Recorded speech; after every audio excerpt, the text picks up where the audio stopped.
the first 6 seals, which we looked at in the first class this morning, have taken us from the time of the writing of the book of Revelation, AD 96, to the time of Constantine. And in AD 312, Constantine defeated Maxentius, the pagan Roman emperor, at the Battle of Milvian Bridge, just outside Rome, and he became emperor in Rome. There were other powers in the east which he had to overcome, but by AD 324 he defeated all the opposition and he ruled as sole emperor in the Roman Empire. So that takes us to Revelation 8 verse 1. And when he had opened the 7th seal, there was a silence in heaven about the space of half an hour. Now the time periods in Revelation are really key to understanding it. We saw that quote from a futurist exposition last night. If we ignore the time periods, it's possible to fit some of these details into history. Well, we can't ignore the time periods. We've got to look at them, we've got to understand them, and we will find that they fit perfectly with history. So let's tackle this one, about half an hour. Jesus said there are 12 hours in a day, and that's the way we understand things. We're in very long days at the moment. As I checked yesterday, the sun was due to rise at 4:44 in the morning. So our days are more than 12 hours long at the moment. But biblically, there are 12 hours in a day. And 1 hour, being 12th, is a month, which is 30 days. So 12 hours in a day, 12 months in a year. So day for a year, 1 hour is a month, which is 30 days. Half an hour is therefore 15 days. Day for a year, that's 15 years. There was a silence in heaven about the space of half an hour. So it's not exactly half an hour, it's about half an hour.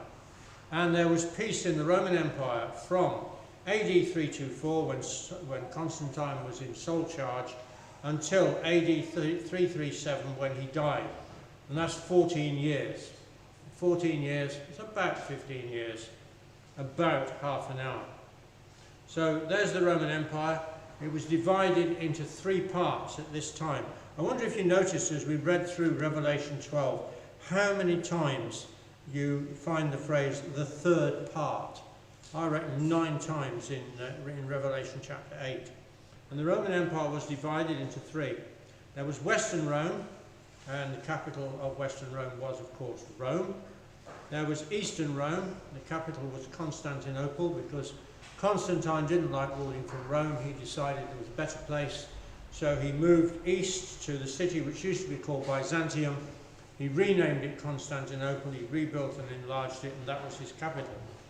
And emperors ruled from Constantinople for a very long time, as we will see when we get to chapter 9. So that's 2 divisions. And then there was North Africa, whose capital was Carthage, and that was ruled by fairly independent kings, but it was part of the Roman Empire. So for that period of 14 years there was peace, but then things started to deteriorate. Verse 2 of chapter 8, I saw 7 angels which stood before God, and to them were given 7 trumpets. So now we find angels at work. We've seen, well, we haven't actually seen because we haven't looked at it, but there are angels in chapter 8, the first 3 verses, and they are now going to work in chapter 8. And we find the earth and the sea are going to be hurt through these trumpets.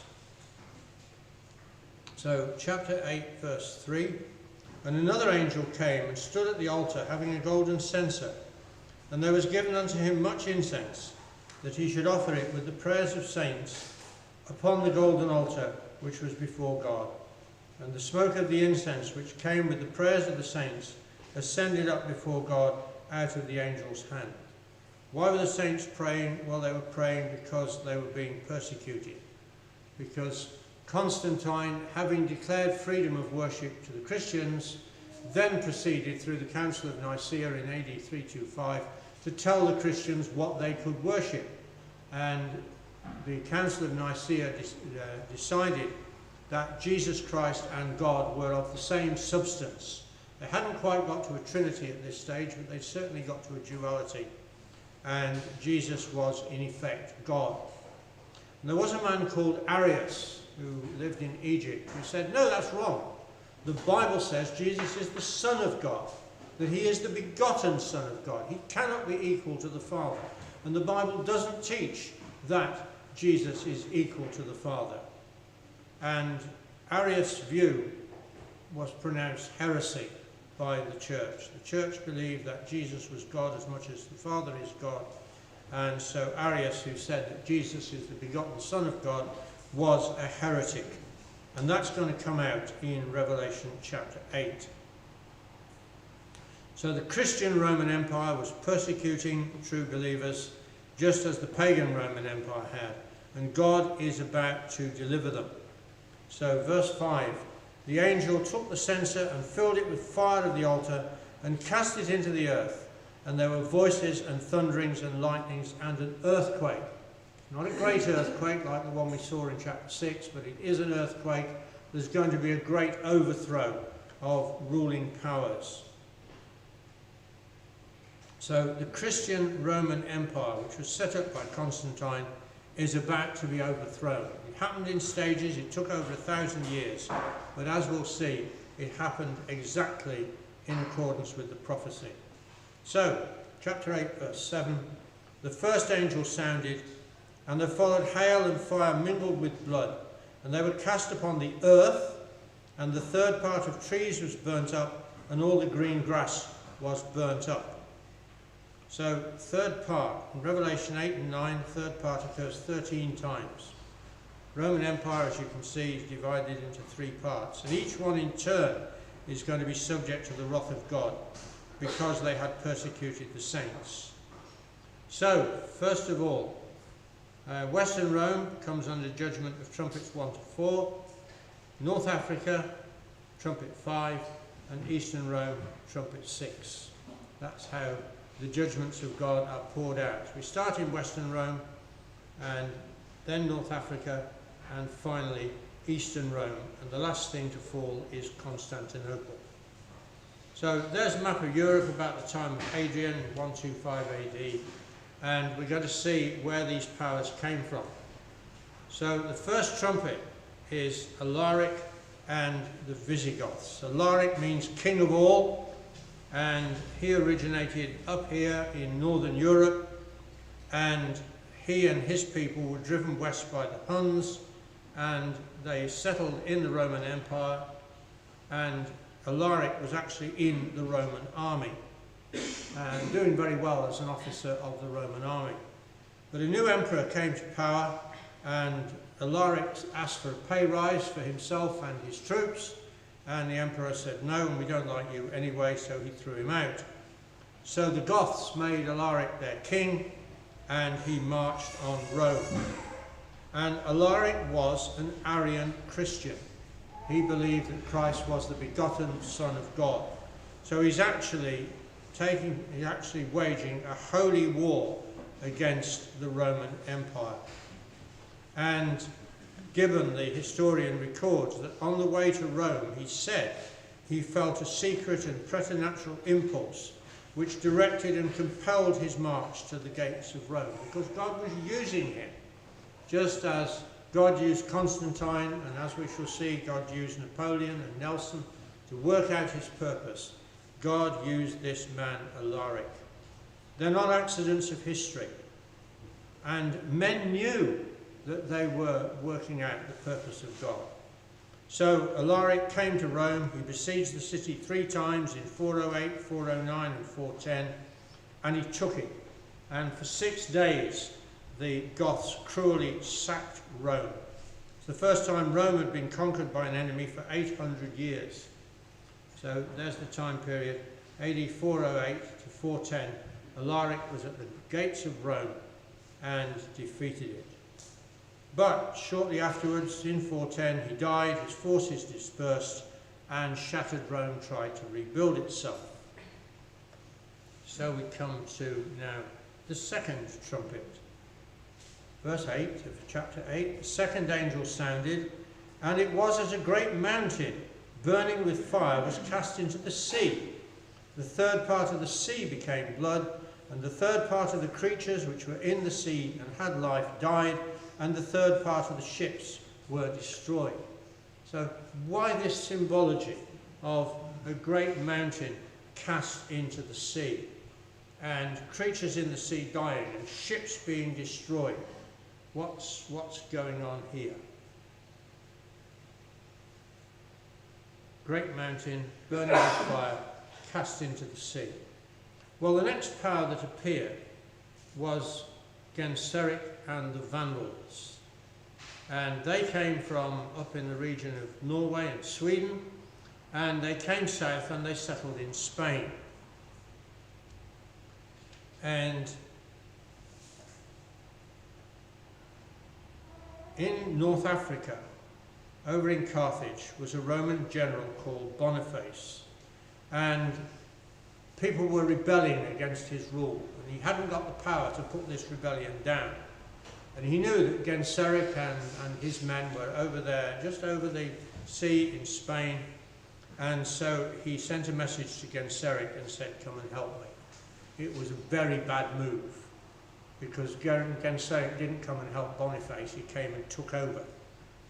And he defeated the Romans in Carthage and the area of North Africa. And again, Genseric was an Arian Christian, and he was even more vehement with his Arian Christianity than Alaric had. So he fasted and he prayed, and he always carried a Bible with him when he went into battle. And he allied with the Donatists, who were people who'd been persecuted because they didn't believe in the Trinity and had fled to North Africa. And he ended the persecution of the Donatists, and he either exiled or killed all the Catholic priests that he could find. And he confiscated all the assets of rich Catholics in North Africa and reduced them to poverty. He came to Carthage, and the people were at the races in the hippodrome, so he just walked into the city and took over. Didn't even have to fight to take Carthage. And for the next 35 years, he and his people vandalized the Roman Empire. That's where the word Vandal comes from, Genseric and the Vandals. And they were people of the sea. They were in effect pirates. And they looted the coasts of the Eastern and Western Roman Empire. In 455 AD, the Emperor of Rome was killed, and his widow, who wanted to rule, begged Genseric for help. So Genseric and his men sailed across the sea to Rome, and they plundered Rome for 14 days.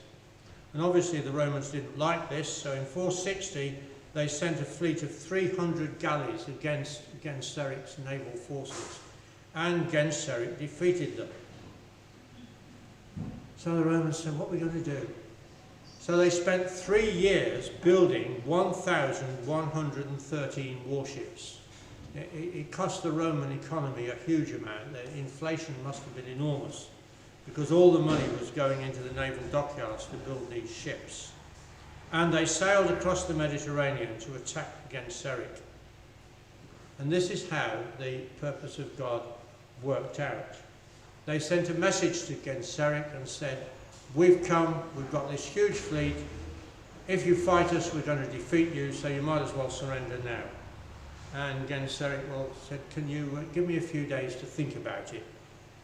And in those few days he prepared fire ships, and then they set sail toward where the Roman ships were.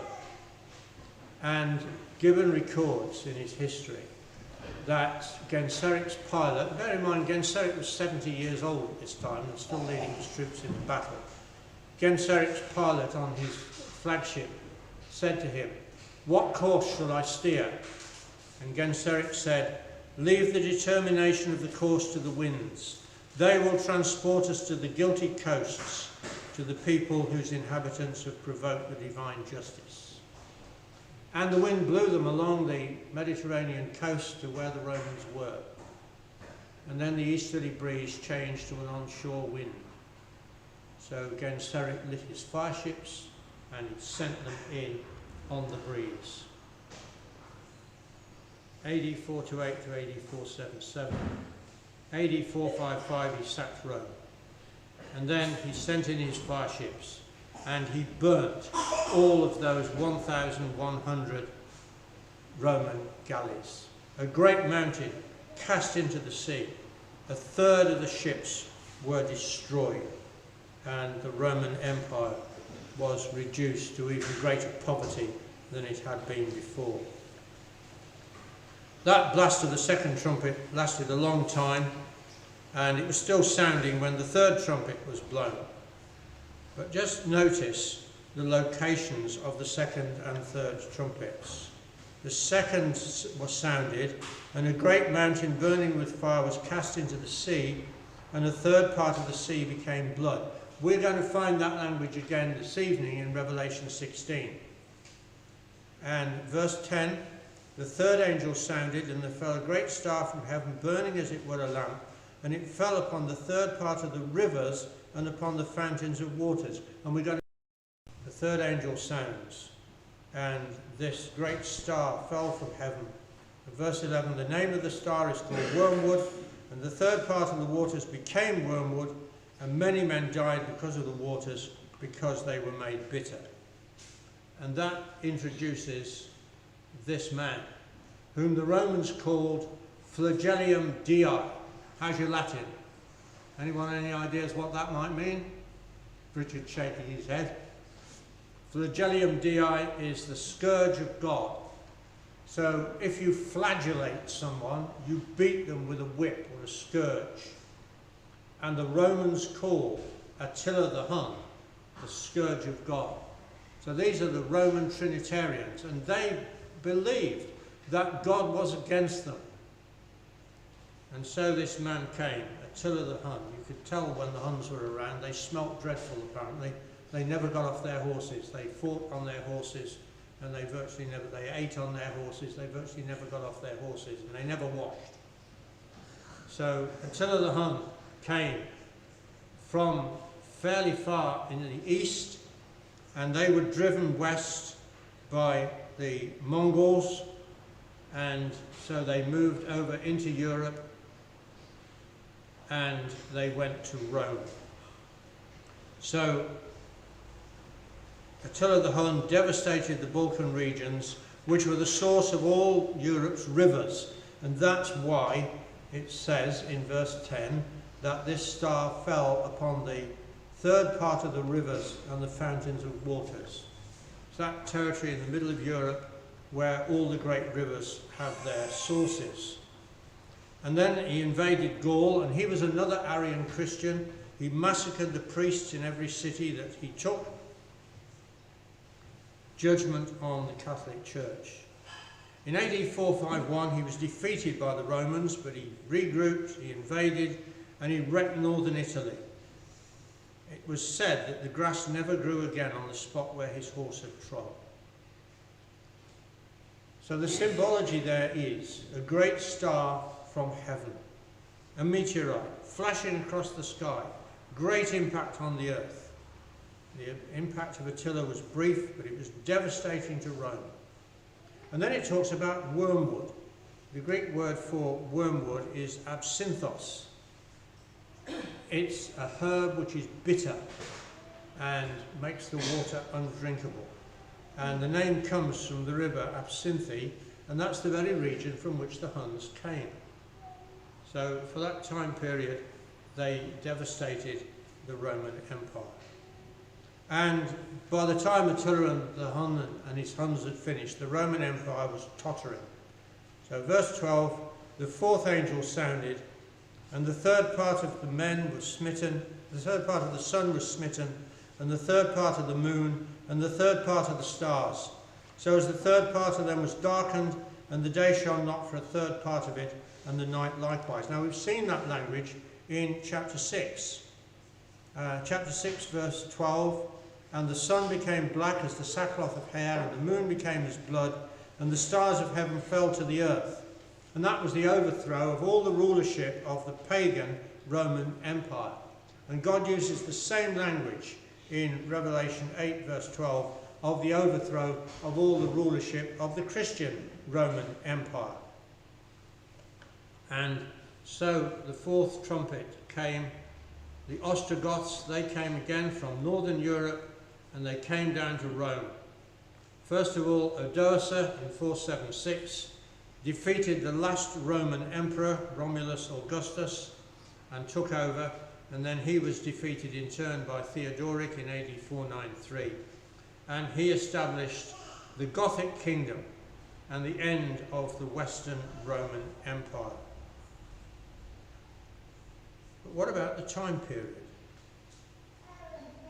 The verse 12, the third part of the moon and the third part of the stars, and the third part of them was darkened, and the day shone not for a third part of it, and the night likewise. Now this one's a bit more complicated than the half an hour, but we'll have a go.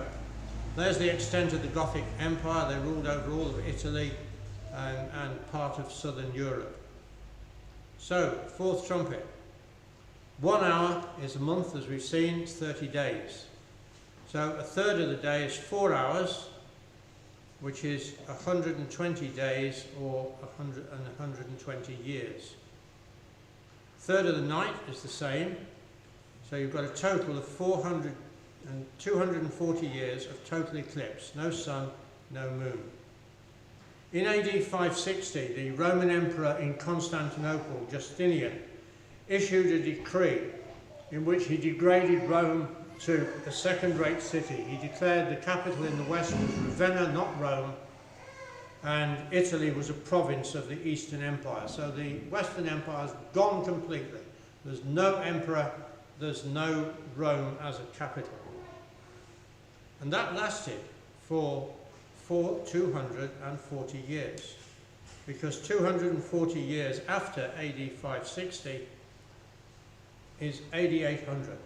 And in AD 800, Charlemagne was crowned emperor of the Holy Roman Emperor. And the whole thing was revived. So 560 marks the political end of the Christian Roman Empire, but 240 years later, it all came back again. So we'll move on to Charlemagne later. So what was the next great event that happened after the fall of the Western Roman Empire? So we've now got Eastern Rome and North Africa, and we're going to move on now to trumpet number 5. So what was the next great event that happened? Well, it was the rise of Islam in the Arab lands. Revelation chapter 9 and verse 3. This star fell from heaven to the earth, and to him, verse 1, was given the key of the bottomless pit. And verse 3, there came out of the smoke locusts upon the earth, and unto them was given power as the scorpions of the earth have power. So it's locusts and scorpions that come forth in the symbology. The locust is in the Hebrew arbe, which is where the word Arab comes from, and Arbi is the desert, Arabah. So out of that territory, out of the Arabian desert, came the Saracens. And they pulled early artillery weapons behind them, which were called scorpions. They didn't fire cannonballs, we'll come to them later. They fired what was called Saracen fire, which was a burning substance. Nobody knows the formula, they kept it secret, but I guess it was a bit like napalm. It stuck to people and burned them. And there's this reference to locusts. So there on the top of the map, you've got the territory of the desert locust. That's the area over which locusts plague the land. And below, you've got the territory of the Saracens. Very, very similar. Right, now read Revelation chapter 9, verse 4. It was commanded them that they should not hurt the grass of the earth, neither any green thing, neither any tree, but only those men which have not the seal of God in their foreheads. And it was given that they should not kill them, but that they should be tormented 5 months, and their torment was as the torment of a scorpion when he striketh a man. So the religion of Islam was founded, as I guess we all know, by Muhammad. And when Muhammad died, he was succeeded by Abu Bakr, who was a close friend of his and had been with him through all his circumstances. And it was Abu Bakr who sent forth the Saracen army to fight against the Romans. And this is what he said to them. And just compare those words on the screen with Revelation 9 verse 4. I don't imagine Abu Bakr had ever read Revelation 9 verse 4, but he was an instrument in the hand of God. So don't kill women and children, don't cut down palm trees and burn fields of corn or fruit trees. Don't damage cattle unless you need to eat them. But you will find another sort of people that belong to the synagogue of Satan, who have shaven crowns, what the Catholics call the tonsure, where they shave the top of the head.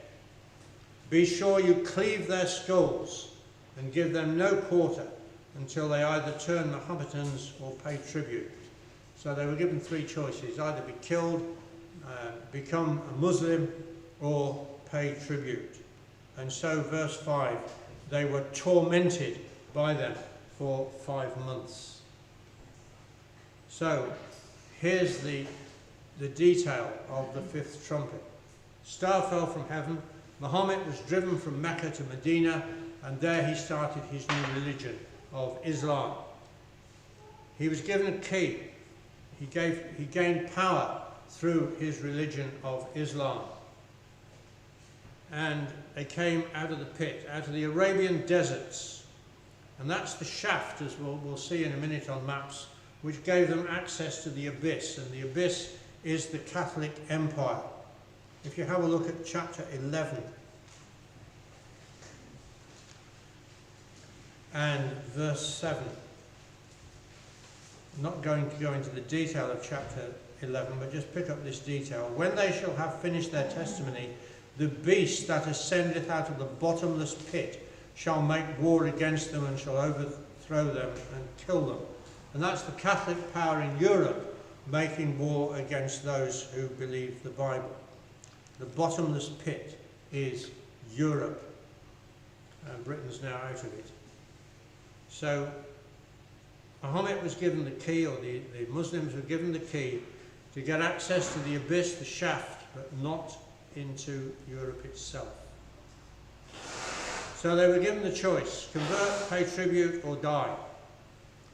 And then we read in verse 7, the shapes of the locusts were like unto horses prepared unto battle, and on their heads were, as it were, crowns of gold. And their faces were the faces of men, and they had hair as the hair of women. So they had yellow turbans.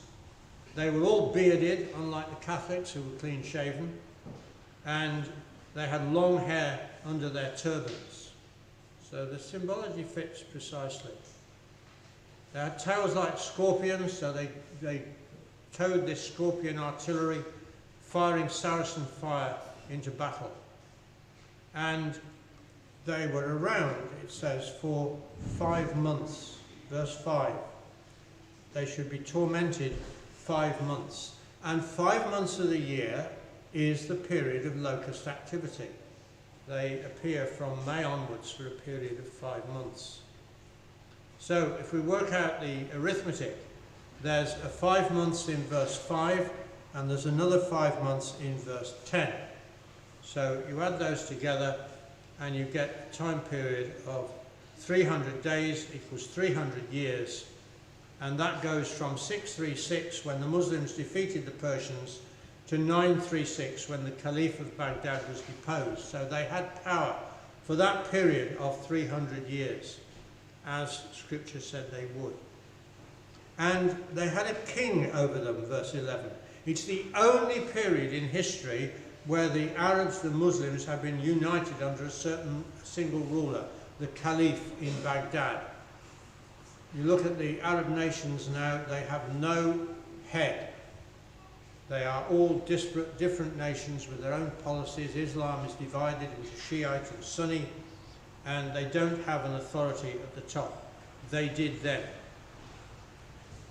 And in verse 11 we read that the name is in the Hebrew tongue Abaddon, but in the Greek hath his name Apollyon, the destroyer.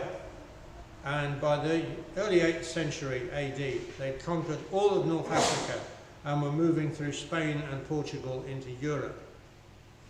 So we're going to have a look in a minute at the Battle of Tours. But they came out of the Arabian desert and they went all along North Africa. They crossed over the Pillars of Hercules, the Straits of Gibraltar, and they settled in Spain. And in Spain they became known as the Moors. And there they stopped for a while, and then they decided they would conquer Europe. So they moved north, and they got as far north in France as Tours in 732. And there was a battle between the Moors, the Islamists, and the Emperor of the French, Charles Martel, Charles the Hammer. And it's the first recorded battle in history where an army which only had infantry, foot soldiers, defeated an army which had cavalry. And Charles Martel had trained his troops, and he knew exactly how he was going to fight this battle. So he dug his troops in on the edge of a wood, which limited the activity of the horsemen of the Turks. And he said to them, stay there, don't go out onto the plain and try and attack. They will come against you. So for 7 days, Charles Martel's troops stayed in their positions and waited, and eventually the Saracens attacked, and Charles Martel's troops defeated them, drove them back over the Pyrenees, and they were no longer trying to conquer Europe. So that's Trumpet 5, the Saracens, and the whole of North Africa, that third of the Roman Empire, has gone. And that only leaves now the Eastern Roman Empire centered in Constantinople. So, Revelation 9 verse 13, the sixth angel sounded, and I heard a great voice from the four horns of the golden altar which was before God, saying to the sixth angel which had the trumpet, loose the four angels which are bound in the great river Euphrates. And the four angels were loosed, which were prepared for an hour and a day and a month and a year, for to slay the third part of men. And there's that phrase, third part again. 2/3 of the Roman Empire have gone. There's only the eastern third left. So the four angels are loosed. And there were 4 waves of Muslims, Islamists, who came against the Eastern Roman Empire. First of all, there were the Seljuks under Arslan from 1062. Just to sort of put it in context of our history, that's 4 years before the Battle of Hastings, to 1272. And then came the Mongols, Genghis Khan, we'll look at him in a minute. And then the Tartars under Timur or Tamerlane, Timur the Lame. And then finally the Ottoman Turks. So first of all, the Seljuks, and they ruled that area on the map that's in dark green, and you can see they're pushing towards Constantinople, but they can't get there because they were attacked from the rear by Genghis Khan, and they had to turn away from Constantinople. They couldn't take it. So on the 27th of April 1062, 2 brothers, Toghrul Beg and Kadri Beg, came to Baghdad, and they effectively deposed the Caliph, the ruler of Islam. Toghrul Beg married the Caliph's daughter, which put him in a position of power, and he became the head of Islam, and his nephew Arslan, who's that little statue there at the bottom right of the screen, started the war against the Eastern Roman Empire. He defeated the Roman Emperor at Manzikert in 1071, but he could not take Constantinople. And then came Genghis Khan, who ruled over the largest area of the earth's surface that's ever been ruled over by one man, and who said, I am invested with the divine power to subdue and extirpate the nations. So here's another man who believed he was fulfilling the purpose of God. And he was succeeded by Tamerlane, who said, By my arm has the Almighty been pleased to subdue the kingdoms. And they considerably reduced the power of the Eastern Roman Empire. And so we come to the final phase, the fourth angel, the Ottoman Turks. So the Turkish Sultan threatened Constantinople in 1402, but Tamerlane came from the rear and defeated him. And then in 1451, Mehmet II, who was called the Great Destroyer, became Sultan. How old do you think he was when he became Sultan? He was 19. How many 19-year-olds we got in the room? Fancy ruling the Turkish Empire? Well, he did. And he said, I'm going to take that city, Constantinople. And his pashas, his viziers said, can't do it, kid. Those walls are 100 feet high, 30 feet thick. People have been trying for 1,000 years to take Constantinople. He said, I'm going to do it. It took him 2 years. He got it. So there was a Catholic bellmaker called Urban. And those of you who are booked on Bible school for next year, Brother Stephen Hornhart's due to come over from Australia, God willing. If he does this section of Revelation, you will really enjoy it. But this Catholic bellmaker called Urban heard about a German monk who had invented a black powder called Schwarzpudra, which if you lit it went woof. So he got hold of some of this black powder and he put it in one of his inverted bells and he lit it and it went off. And he thought about it, and so instead of a bell he cast a tube, a brass tube, and he put this Schwarz powder in the bottom of the brass tube and then rolled a stone down the tube and then lit it through a touch hole. And instead of going woof, it went bang, and the stone shot out of the mouth of the tube and disappeared. He'd invented the cannon. So he went to the Roman emperor in Constantinople with his plans and his drawings and tried to get an interview with the emperor. Said, I've invented this weapon which will help you to win the war against the Turks. And the emperor wasn't interested. No, he said, never work, won't help, go away. Well, he wanted to use his invention, so he went to the Sultan and he said, showed the Sultan what he had done and his drawings, and the Sultan said, right, I want a demonstration, build me one. So he cast a cannon and he loaded it and he took aim at a Greek ship there in Bosphorus and he fired his cannon and the Greek ship disappeared under the water. And the Sultan said, we've got a job, take those walls down. So he built enormous cannon. They weighed 20 tons, they needed hundreds of men and oxen to move them, and they fired a cannonball weighing half a ton. And so they battered the walls of Constantinople. And they got to the point where the emperor said, tomorrow we're going to take the city. They'd been battering the walls, they'd been trying to climb the walls, but there were angels at work.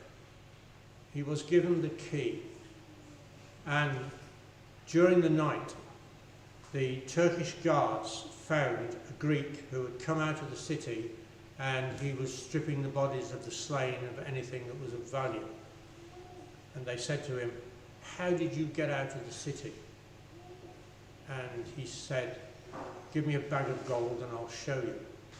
So they gave him a bag of gold and he showed them an old door that had been bricked up. But they had these poor people who lived in the inside of the city against the wall, had prized the bricks away, just enough for a man to crawl out. And so they would come out at night and seek spoil. So on the morning, the Sultan sent 50 of his best troops through the hole in the wall. And they started to fight against the Greeks. And they were then between the two walls of the city. And the commander of the Greek forces had said, under no circumstances do you open the inner gates. If the Turks get over the outer wall, we'll fight them in the space between the walls. But don't open the inner gates. But one of these 50 Turks shot the commander of the Greek forces and wounded him in the neck. And he said, get me into the inner city. So they opened the gates, just as the Turks came over the wall. And the Turks took the city. So there's a picture of some cannon similar to those that were used in the defeat of Constantinople. But then we come, in verse 15 of chapter 9, to the time period. The 4 angels were loosed, which were prepared for an hour and a day and a month and a year for to slay the 3rd part of men. And we've got the start date, it's 27th of April 1062, when Toghrul Beg became the head of Islam. So let's work through it. There's the arithmetic. 1 hour, 12th of a day, is a month. 1 day is a year. 1 month, 30 days, is 30 years. And 1 year, 360 days, is 360 years. And that all adds up to 391 years and 1 month. And from the 27th of April 1062, when Toghrul Beg became the head of Islam and started the war against the Eastern Roman Empire, to the fall of Constantinople on the 29th of May 1453, is 391 years and 1 month. That's the accuracy of Bible prophecy.